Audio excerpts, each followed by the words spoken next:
Who doesn't love their pets, right? Whether it's a dog, a cat, a goldfish, or a hamster, any pet owner will tell you that their furry friend is so much more than just an animal that they adopted. To many, pets become permanent additions to the family. While they might not look like a human being or even have the ability to speak the way we do, a lot of owners view their pets as people in their own right. Of course, a person can't be a pet. At least a human person can't, right? Well, not unless you happen to be a part of SCP-1897, otherwise known as the Human Domestication Society. If you've ever been brave enough to travel alone to the rural parts of southwestern states like Arizona, New Mexico, Texas, Oklahoma, Utah, or Nevada, then it's likely you would have been an ideal victim for SCP-1897. This designation doesn't refer to one single creature or entity, but rather a group of similar beings. Witness testimonies and photographs of SCP-1897 depict them as humanoid creatures, standing approximately 5 meters in height. These beings have displayed a speed and strength far beyond that of any human. They are capable of traveling roughly 200 meters in only 9 seconds, and lifting weights of up to 500 kilos with a single hand. These entities are not immortal and can be harmed by conventional means, but that doesn't mean it's an easy task. Any SCP-1897 instance that is killed or incapacitated immediately vanishes, resulting in them dropping anything that they may have been carrying at the time. And surprisingly, these are not mindless monsters, and actually appear to be capable of communication. Furthermore, they do not seem to speak a unique or distinct language, but instead communicate in standard American English, with accents and vernacular appropriate to the regions they appear in. However, they will actively refuse to reply to any human that attempts to engage them in conversation.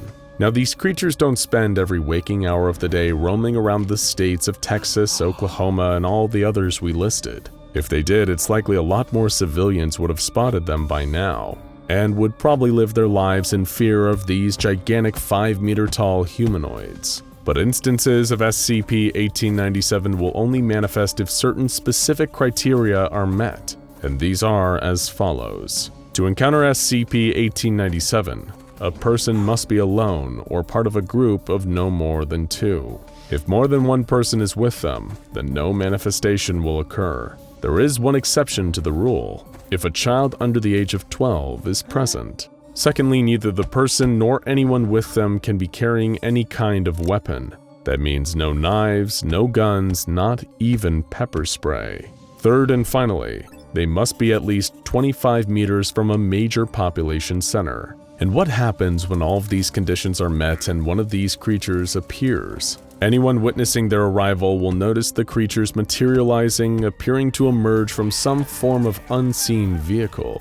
When they manifest, the SCP-1897 entities are almost always carrying long poles with large nets at the end, as well as steel cages, and are often seen wearing dark green uniforms. In most cases, they will attempt to capture any nearby person in a way that causes them the least possible harm. Should an SCP-1897 creature successfully apprehend a person and place them in a cage, both them and their captive will vanish in a similar manner to the way the creature appeared. All attempts to track SCP-1897 or one of its abducted victims have failed. There is no way to know where they are taken, but as far as what happens to them, that we do have a little more insight to. Sometimes, although it is a highly rare occurrence, the captured human victims may reappear around a month after their capture, while never in the same location as where they disappeared from.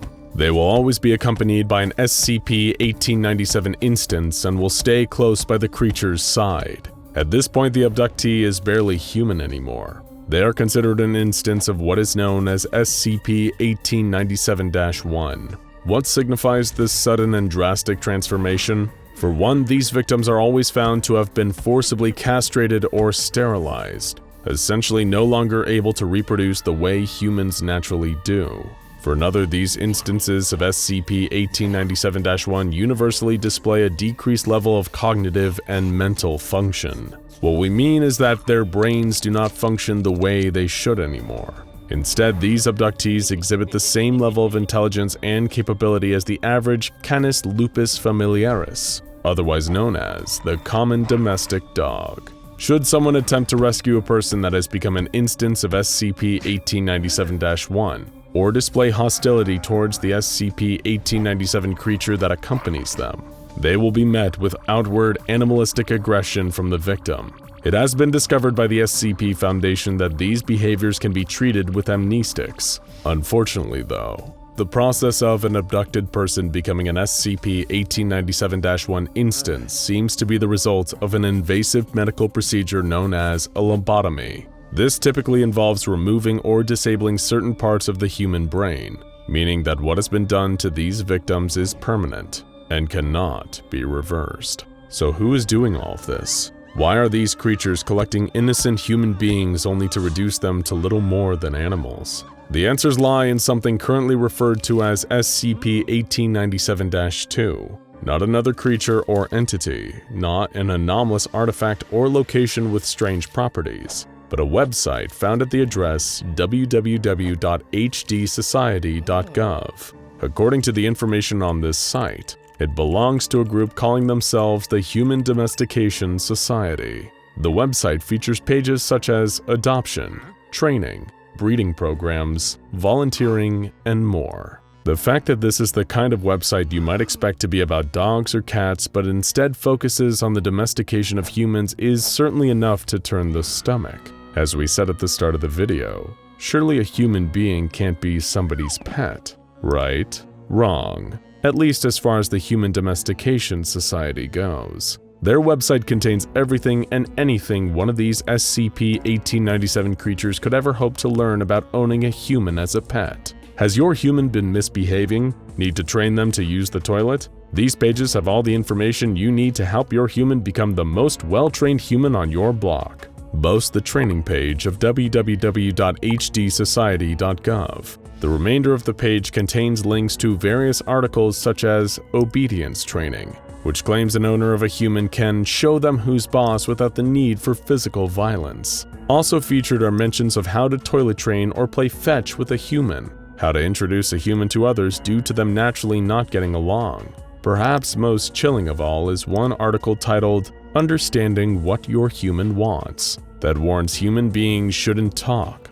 And another, Dealing with Strays, offers tips for anyone wanting to learn to capture their own pets themselves. It doesn't seem like too much of a leap to think that the SCP-1897 creatures have followed a lot of the advice from this particular article. Arguably worst of all is an image featured on the website of a tall, menacing SCP-1897 entity brandishing a Picana Electrica. This device, for any unfamiliar with the term, is a form of high-voltage electrical cattle prod, normally used for the purposes of torture. In the photograph in question, the creature is wielding one of these while standing sternly over a helpless captive human male, now an instance of SCP-1897-1 with tears in his eyes. Further pages found on www.hdsociety.gov recommend solutions to certain human behaviors. For example, like one might expect to find on other pet care websites. Some of the Human Domestication Society's articles pertain to dealing with aggression,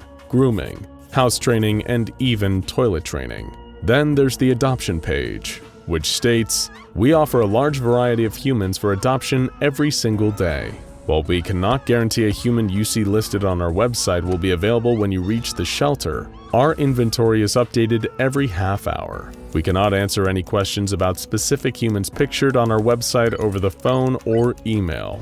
It is still unclear whether or not the SCP-1897 creatures that have been known to appear in the southwestern United States are sent out to gather humans en masse to offer for adoption, or whether these creatures are individuals trying to obtain human pets on their own. Of course, the worst conceivable answer is both. The site is horrifyingly comprehensive, with links to an actual human ownership convention, with panels on breeding and preventing illegal human poaching and skinning. It's safe to say if that you were ever unlucky enough to read this website, it would haunt you for life. Naturally, the SCP Foundation has made several attempts to contact the owners of this website. They tried in vain to communicate through the official channels about SCP-1897-1 adoption, as a way of peacefully negotiating that the Human Domestication Society website be shut down, as well as its practices of capturing, lobotomizing, breeding, and adopting humans. However, these communication attempts were met with silence. That is, until a message was received by the Foundation at Site-06, addressed to a member of personnel that does not exist. No data pertaining to the physical location of the sender could be derived from the email, but it was traced to the same IP address as the Human Domestication Society's website. The email read as follows: "We will not listen to your lies any longer. It was you who came after us first. You who tore holes in our world and tried to annihilate us. You who took our olive branch of peace and fashioned it into a spear. You who nearly drove us to extinction. And now that we have the advantage, you attempt to patronize us with your crocodile tears. We will not be deceived again. But unlike you, we are not monsters. We have much anger towards your kind, but we are willing to forgive. But first you must be willing to change. Slavery and genocide are immoral, and not even you deserve such a fate. It is our belief then that this alternative is a fair compromise between guaranteeing our safety and allowing your kind to live. This is our mercy to you. Look at the humans who have gone through our program. See how much happier they are? Your correspondence tells us that you have seen them. See how much they love us. Why then do you continue to be defiant? Someday you will thank us. Please try to understand that this is for your own good. For now, there is little that the SCP Foundation can do to prevent the Human Domestication Society from abducting human beings to sell as pets to other SCP-1897 creatures. Civilian access to the hdsociety.gov website has been restricted, so we recommend you stop typing into the search bar of your browser to go take a peek. Yes, we mean you. Seriously, stop that. As for the entities that have appeared in the rural areas of the southwestern states, all the Foundation can do is position its agents nearby, in the hopes that they can detain and neutralize the SCP-1897s as they appear, with lethal force if necessary. At present, the only procedure for any human pets that are successfully recaptured is to have them moved safely to containment until a way of rehabilitating them is found. So far, there hasn't been any luck on that front. Now go check out SCP-1337 the Hitchhiker and Irresistible Pickup Artist SCP-3512 The More You Know for more unforgettably disturbing anomalies that'll chill you to the bone.